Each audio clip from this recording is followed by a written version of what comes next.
Amém. Eu quero ler um trechinho do Salmo 119. Se alguém quiser acompanhar, eu vou do versículo 1 até o versículo 8. Só que eu vou ler na tradução da linguagem de hoje, que eu achei mais interessante do que das outras. Eu acho mais fácil para a gente entender. E aqui o título que eles deram nesse pedacinho foi Elogio à Lei de Deus. Então diz assim: felizes são os que não podem ser acusados de nada, que vivem de acordo com a lei de Deus, ó Senhor. Esse tem que sermos nós. Aqueles que não podem ser acusados de nada. Olha que tremendo isso.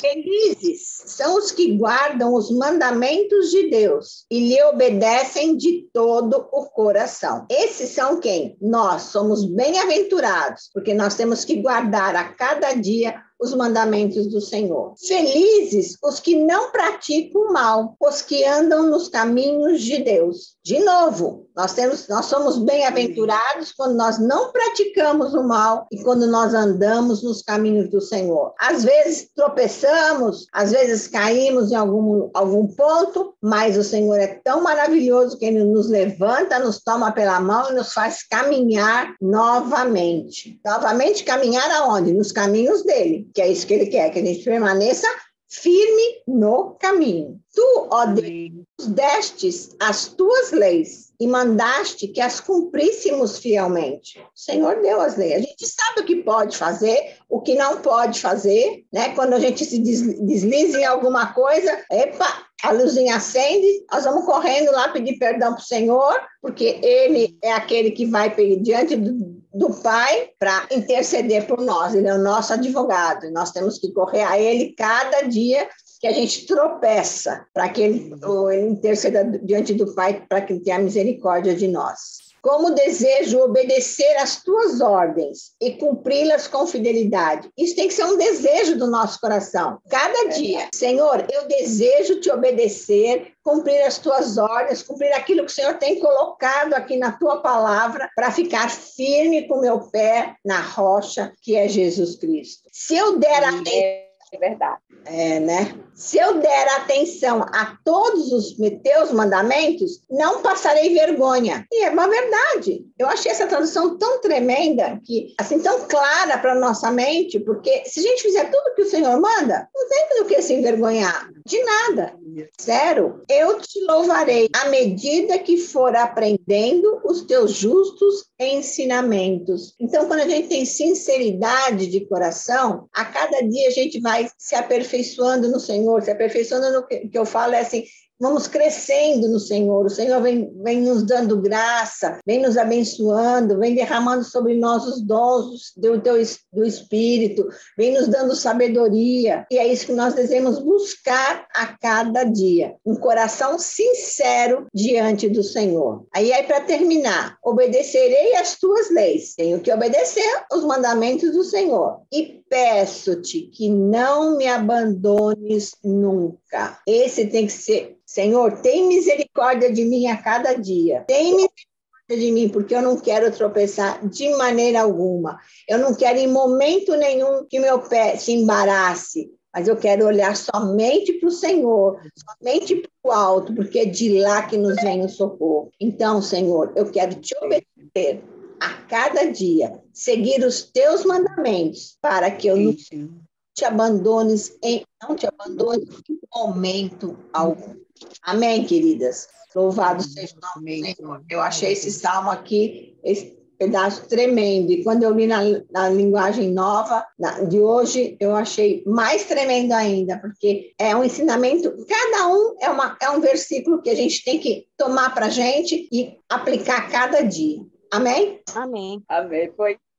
É hoje que, assim, o que você falou foi tudo isso que o Senhor falou no meu coração antes de você ler essa palavra, sabia? Glória a Deus. Ele estava falando no meu coração. Um pouquinho Ele está falando tremendamente, sabe? É uma bênção, sabe? Glória a Deus por essa palavra. Aleluia, glória a Deus mesmo. Toda a glória é para o Senhor, porque nós não somos nada. O Senhor nos faz alguma coisa em nós, né?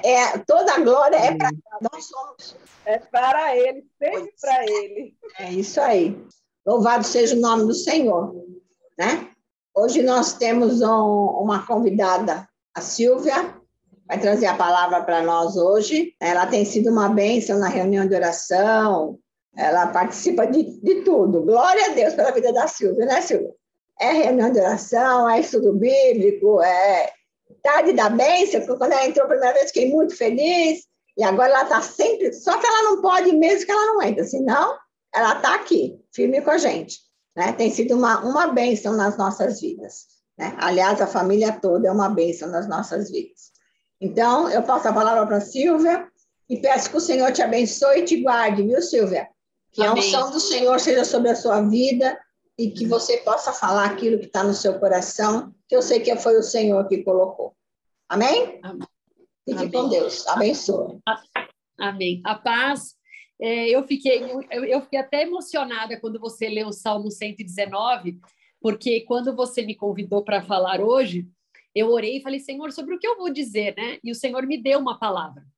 E aí, hoje, quando eu acordei, eu falei, Senhor, me confirma essa palavra. E ele me deu o Salmo 119.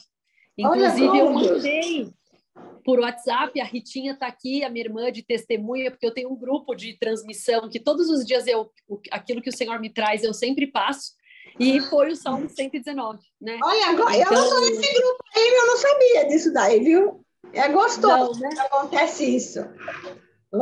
A Ritinha recebeu já logo cedo lá, ela vai ver que é o mesmo salmo. Amém. E aí tem um versículo desse salmo, né, que diz que sobre os caminhos, né? E você falou sobre os caminhos. E o que eu vou falar sobre hoje é sobre o caminho dos justos. Amém. E o caminho dos perversos. Amém. Então, mais confirmação impossível, né? Glória a Deus, é isso aí. Glória a Deus. Então, eu queria começar lendo o Salmo 1, versículo 1. Não precisam ler, não, eu só vou ler aqui rapidinho, porque eu anotei vários versículos para a gente ler. Feliz é aquele que não segue o conselho dos perversos, não se detém no caminho dos pecadores e nem se junta à roda dos zombadores. E eu comecei a estudar um pouquinho sobre isso e o Senhor me fez lembrar que quando Moisés tinha alguns problemas, ao invés de ele murmurar, ele salmodiava. Então, os salmos todos foram escritos nas lutas, nas dificuldades. Então, acho que a primeira lição de hoje é vamos salmodiar ao invés de murmurar. E muitas vezes, diante das lutas, diante dos problemas, das situações que vão acontecer, a gente murmura ao invés de salmodiar, né? Então, cada salmo ali era para uma luta, para uma batalha. Então, que o Senhor nos leve a cada salmo diante de cada uma das nossas lutas que a gente for passar, né? Então, eu separei aqui para vocês, para a gente falar um pouquinho sobre o caminho dos justos e o caminho dos perversos. Então, o caminho dos justos são 6 itens, né, que eu separei. Dedicação, integridade, pureza, virtude, humildade e temor.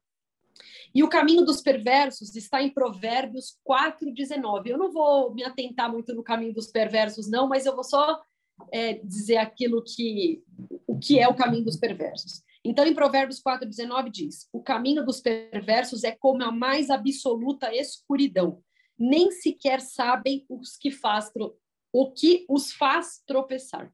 E eu fiquei pensando muito nisso, porque muitas vezes a gente tropeça porque a gente está no escuro, porque a gente não está na luz, né? Porque a gente não está indo buscar no Senhor, e é por isso que a gente tropeça. E a gente não sabe nem no que a gente tropeçou. Então, muitas vezes a gente se coloca num caminho que não é o caminho dos justos. A gente se coloca no caminho dos perversos, não porque somos perversos, mas porque a gente acaba não buscando em primeiro lugar as virtudes do caminho dos justos, né? Infelizmente. Então, a gente acaba sofrendo com isso. Então, o caminho dos justos é santidade da nossa existência, né? O caminho dos justos é como a primeira luz do amanhecer, que brilha cada vez mais até o pleno dia clarear. E aí, quando eu li esse versículo, eu fiquei pensando, Provérbios 4:18, eu fiquei pensando, é verdade, de manhã vai clareando, e assim é o Senhor, ele nos dá uma luzinha e a gente vai seguindo, e aí sim a gente encontra toda a claridade, né? Não necessariamente o Senhor já nos dá aquela luz gigantesca. Muitas vezes ele nos dá um fiozinho, um feixezinho, aquela velha expressão que as pessoas falam, estou vendo uma luz no fim do túnel, né? Mas, na verdade, isso é o caminho que o Senhor quer que a gente siga, né? É uma seta indicativa, né? Então, tudo aquilo, quando a gente está no escuro, não é do Senhor. Quando a gente ora e muitas vezes o Senhor está em silêncio, sim, né? E eu creio que o Senhor trabalha no silêncio, o Senhor trabalha no deserto, o Senhor nos coloca lá muitas vezes, como a Marisa começou falando sobre isso. Mas em algum momento da nossa vida, do nosso dia, na nossa oração, a gente tem que sentir a presença do Senhor e tem que sentir o cuidado dele, né? O Senhor não nos responder não significa que não estamos sentindo a presença dele. Então, vamos falar um pouquinho de cada um desses itens, né? Então, dedicação. O que é dedicação? É se entregar totalmente a uma tarefa, a uma pessoa.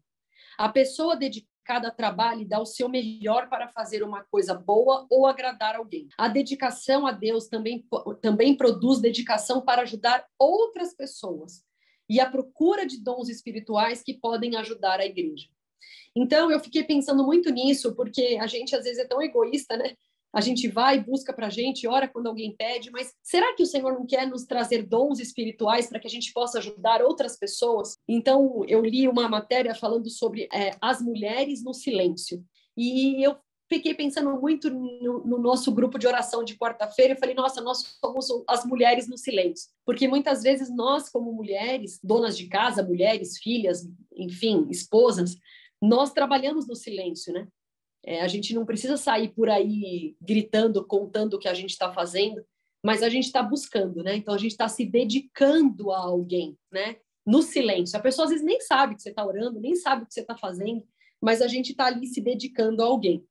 Então, eu vou ler para vocês em Josué, capítulo 25, versículo 15, que diz assim, ou melhor, 24:15, desculpa.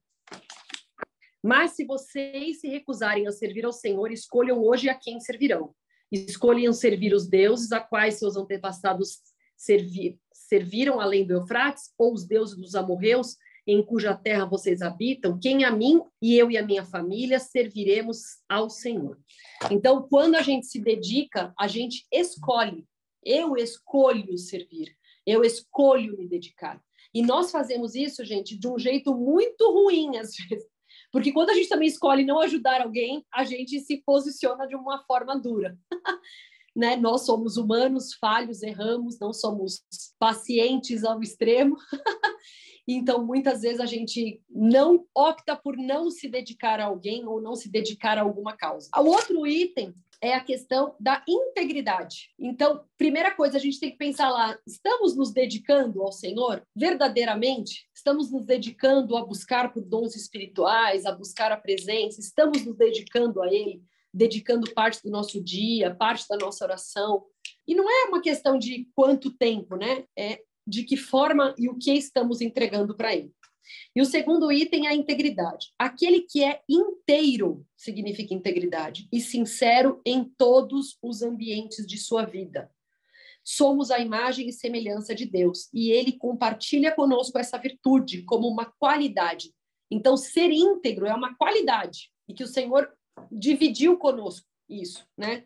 Dizer não ao pecado da corrupção, não ao pecado do suborno, não ao pecado da mentira, não ao pecado da falsidade, não ao pecado da desonestidade, não ao pecado da infidelidade e não ao pecado da injustiça.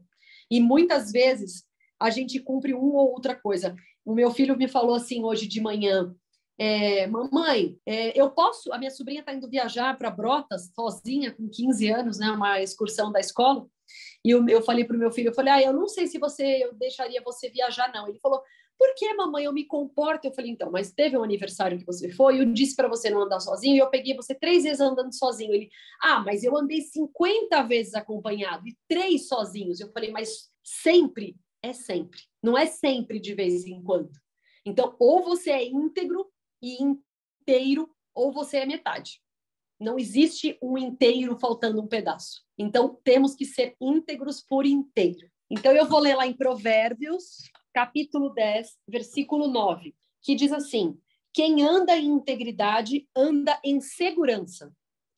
Quem segue caminhos tortuosos será exposto. Não sei se todo mundo tem essa mesma versão, mas quando nós temos certeza da nossa integridade, a gente se sente seguro. É como se a gente pensasse, estou sendo íntegro, o Senhor vai cuidar de mim. Não importa o que está acontecendo, eu sei da minha integridade, então eu sei que o Senhor vai estar comigo. Eu não vou passar vergonha, eu não vou ser exposto, eu não vou passar necessidade, porque o Senhor está vendo a minha integridade. Então, a segunda coisinha que a gente tem que pensar aí, estamos inteiros, verdadeiramente íntegros, né? Então, às vezes, nós não somos corruptos, não aceitamos suborno, mas somos falsos, somos desonestos, somos infiéis. Então, inteiro é inteiro. Se a gente for comprar um copo de vidro e tiver lascado, a gente não vai comprar. Ah, mas é só um lascadinho. Não, mas eu quero aquilo que é o melhor. E aquilo que o Senhor busca da gente. Ele quer o nosso melhor, né? E se a gente tiver lascadinho, a gente vai ficar lascado. Porque a gente não vai, não. E o terceiro item é a pureza. Pureza é estar limpo, sem nenhuma mancha. Jesus veio para nos purificar de todo o pecado. O pecado é uma mancha, uma impureza que só sai pelo sangue de Jesus. Então, em Mateus 5:8, diz assim: felizes os que têm coração puro, pois verão a Deus. Esse versículo é tão pequenininho, mas ele é tão profundo, porque eu não sei, né? Eu acho que aqui é o desejo de todas nós, é ver a face do Senhor. Então, para isso eu tenho que estar puro, né? E é o mais difícil.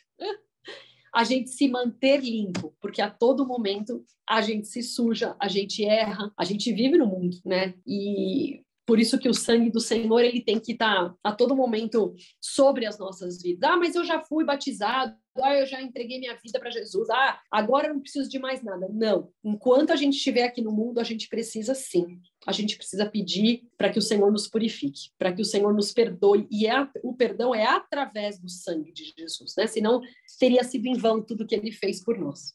O quarto item é a virtude. São hábitos constantes que levam o homem para o caminho do bem. Então, quais são algumas virtudes que eu separei aqui? Generosidade, temperança, diligência, paciência e caridade. Assim como na integridade tem coisas aqui que é fácil e tem coisas que é difícil de a gente cumprir. Às vezes a gente tem caridade, mas não tem paciência. Às vezes a gente tem diligência, mas quase nunca tem temperança. E nem sempre a gente é generoso, né? E às vezes é ser generoso com a gente mesmo, né? Não é só com o outro. Então, eu vou ler em 2 Pedro 1:5-7, que diz assim: diante de tudo isso, esforcem-se ao máximo para corresponder a essas promessas. Acrescentem à fé a excelência moral. A excelência moral, o conhecimento. Ao conhecimento, o domínio próprio. Ao domínio próprio, a perseverança. A perseverança, a devoção a Deus. A devoção a Deus, a fraternidade. E a fraternidade, o amor. Então, eu nunca tinha lido essa passagem bíblica aqui com esse olhar, talvez, que eu estou lendo hoje. Existe um caminho para chegar no amor. Então, quando a palavra diz, você tem que ama o Senhor sobre todas as coisas e ama o teu irmão como a ti mesmo. Mas não dá para você amar assim, ligar um botão, agora eu amo. Então, aqui, essa passagem de 2 Pedro é um caminho para você chegar no amor. Então, primeiro você precisa se esforçar, depois você precisa acrescentar fé na sua excelência moral, depois você tem que ter conhecimento, domínio próprio, perseverança, devoção a Deus, fraternidade e depois o amor. Então, muitas vezes a gente não ama porque a gente não tem alguma parte aí de trás, né? Então, era bom a gente pensar bastante nisso. O quinto ponto é a humildade. Humildade, gente, eu estou falando de submissão a Deus. Não estou falando de humildade de ser ao homem, né? Aqui eu estou falando de humildade ao Senhor, né? E a humildade é o oposto do orgulho. E quando que a gente é orgulhoso? Quando a gente não coloca tudo diante do Senhor. Quando a gente vai fazer uma viagem, uma escolha, uma compra, uma reunião, seja qualquer coisa, levar seu filho na escola, e você não consagra aquilo ao Senhor. Você acha que aquilo é uma coisa que você pode fazer sozinho.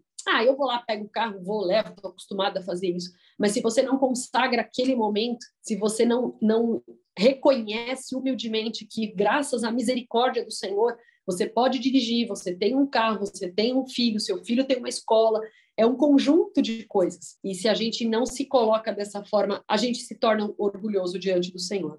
E em Provérbios diz assim: a humildade precede a honra. Sabe o que isso significa?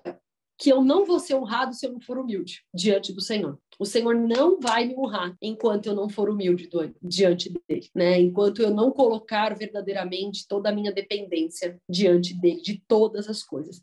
E eu queria ler um negocinho que eu tirei uma foto aqui, talvez a minha imagem. Eu ia ler uma coisa que eu registrei aqui sobre a humildade. Peço desculpas porque o meu celular sumiu, desapareceu. Desculpa, gente. Tecnologia acontece. Vocês estão me ouvindo agora, né? Agora sim. Tudo em ordem. Então, eu queria ler um pouquinho lá, falando um pouco de humildade, em João 13, de 3 a 16. Jesus sabia que o Pai lhe dera autoridade sobre todas as coisas e que viera de Deus e voltaria para Deus. Assim, levantou-se da mesa, tirou a capa e enrolou uma toalha na cintura. Depois derramou água numa bacia e começou a lavar os pés de seus discípulos, enxugando-os com a toalha que estava na sua cintura. Quando Jesus chegou a Simão Pedro, este lhe disse: "O Senhor vai lavar os meus pés?" E Jesus respondeu: "Você não entende agora o que eu estou fazendo, mas algum dia entenderá." "Lavar os meus pés? De jeito nenhum", protestou Pedro. Jesus respondeu: "Se eu não os lavar, você não terá comunhão comigo." Simão Pedro exclamou: "Senhor, então lave também as minhas mãos e minha cabeça, e não somente os pés." E Jesus respondeu: "A pessoa que toma o banho completo só precisa lavar os pés para ficar totalmente limpa. E vocês estão limpos, mas nem todos." Pois Jesus sabia quem o trairia. Foi a isso que se referiu quando disse: "Nem todos vocês estão limpos." Depois de lavar os pés deles, Jesus vestiu a capa novamente, retornou ao seu lugar e perguntou: "Vocês entendem o que fiz?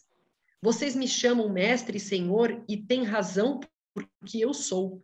E uma vez que eu, seu senhor e mestre, lavei seus pés, vocês devem lavar os pés uns dos outros. Eu lhes dei um exemplo a ser seguido. Façam como eu fiz a vocês. E eu lhes digo a verdade: o escravo não é maior que o seu senhor, nem o mensageiro é mais importante que aquele que o envia. Agora que vocês sabem essas coisas, serão felizes se as praticarem." Então, o maior exemplo de humildade foi o Senhor lavar os pés dos discípulos, né? Acho que essa palavra todo mundo conhece, mas eu quis trazer ela como uma referência aí da humildade. Eu sempre falo isso, às vezes é mais fácil. A Silvana, a minha irmã, briga comigo, ela fala: "Ai, com os outros você é boazinha, né? Com os outros você fala mansinho, comigo você briga." Óbvio, a gente vai fazer isso sempre. Os mais próximos é o que a gente mais briga. E não é porque a gente está sendo falsa, é porque a gente tem liberdade. E quando a gente chega nessa liberdade com o Senhor, a gente conversa com ele assim: "Poxa, Jesus, não, poxa, o Senhor não tinha me prometido isso, o que aconteceu aqui agora?" Né? Então, quando a gente tem liberdade, né? Não que a gente vá brigar com Jesus, mas a gente tem alguns questionamentos de algumas coisas, né? Mas sempre com humildade. E o último item é o temor. Temor é respeito e reverência a Deus. Então, regras para o crente, né, que tem temor. Quando você fala, eu sei que esse crente tem temor, ele segue algumas regras. Ter atitudes de santidade e pureza, ser fiel a Deus, adorar exclusivamente a Deus, aborrecer o mal, viver uma vida de sabedoria e fé em Deus. Em Hebreus 12, 28 diz assim, 28, 29. "Uma vez que recebemos um reino inabalável, sejamos gratos e agradecemos a Deus, adorando com reverência e santo temor, porque nosso Deus é um fogo consumidor." Então tem aquele versículo também que diz, né, que pode o homem fazer a mim, né? Se eu tenho medo do homem, o que não me pode fazer nada, né? O que eu não tenho que sentir sobre o Senhor que pode tirar a minha alma, né? Não é aquilo... O mundo pode tirar tudo nosso. Se a gente sair na rua, você pode ser assaltado, você pode perder a sua vida. O mundo pode tirar. Mas a presença, ninguém te tira, né? Nada tira a presença do Senhor. Então tem uma diferença entre medo e temor. Temor é um sentimento e medo é uma frente a um perigo. E é engraçado isso, porque aquilo que eu sou muito medrosa mesmo, tenho medo de tudo. Eu acho que todo mundo vai me assaltar, eu não vou em qualquer lugar, eu tenho medo de sequestro, de assalto, de incêndio, eu tenho medo de tudo, de acidente, mas porque eu estou vendo, né? Eu tenho medo daquilo que eu vejo, mas o temor é aquilo que você não vê, né? Mas tem ciência que o Senhor está sobre a nossa vida. Né? Eu tenho na escola do meu filho, você tem que escrever uma árvore e tem várias maçãs de papel. E cada pai, mãe, enfim, escreveu um bilhete para o filho no ano. Então, quando a criança está meio assim, rebelde, né? A professora fala, vai ler lá a sua maçã, né? Porque é um bilhete da mãe. E na maçã do Luiz Guilherme eu escrevi, os olhos do Senhor estão sobre a sua vida. Amém. Porque não sou eu, né? Eu não quero que ele tenha medo de mim. Eu não quero que ele tenha medo da professora. Eu não quero que ele tenha medo. Eu quero que ele tenha temor ao Senhor. Então, eu sempre te falo, filho, não importa o que as pessoas vão dizer para você. Importa o que o Senhor está achando daquilo que você está fazendo. Daquilo que você está falando. Para aquilo que o seu coração está inclinando, né? Então, eu queria deixar aí como um conselho para a gente, o Salmo 119, de 1 a 8. Desculpa ser repetitiva, mas a Marisa roubou meu salmo lá no começo. Amém. E também queria ler para vocês, por último aqui, Provérbios 4, de 20 a 7, que diz assim, meu filho, preste atenção ao que eu digo. Ouça bem minhas palavras, não as perca de vista, mantenha-as no fundo do coração, pois elas dão vida a quem as encontra, e saúde a todo o corpo. Acima de todas as coisas, guarde o seu coração, pois ele dirige o rumo de sua vida. Evite toda conversa maldosa, afaste-se das palavras perversas. Olhe sempre para frente, mantenha os olhos fixos no que está diante de você. Estabeleça um caminho reto para os seus pés. Permaneça na estrada segura. Não se desvie nem para a direita e nem para a esquerda. Não permita que os seus pés sigam o mal. Então, essa foi a palavra que o Senhor me deu sobre os caminhos. Então, não é fácil, não é uma estrada reta, não é uma estrada lisa. Tem subida, tem descida, tem buraco, tem chuva, tem neve, tem lama, tem deserto. Mas se a gente tiver um objetivo, traçar uma rota em que o nosso alvo seja Jesus Cristo, a gente vai passar por muitas coisas, mas nós não pertencemos a esse mundo, nós pertencemos ao Senhor. Então, muitas vezes a gente é por isso que na palavra a gente encontra muitas vezes a palavra vaidade. Tudo é vaidade, porque tudo que você faz que não vai contribuir para a sua vida com o Senhor é vaidade, né? E a gente perde 99% do nosso tempo com as coisas do mundo e muito pouco tempo com as coisas do céu. Então, que a gente hoje, nessa tarde, faça boas escolhas de caminhos das nossas atitudes, caminhos dos nossos pensamentos, dos nossos sentimentos, das nossas entregas, das nossas verdades, que a gente tenha convicção de que tudo vai passar, e é tudo muito rápido. Então, era isso que eu queria trazer para vocês, e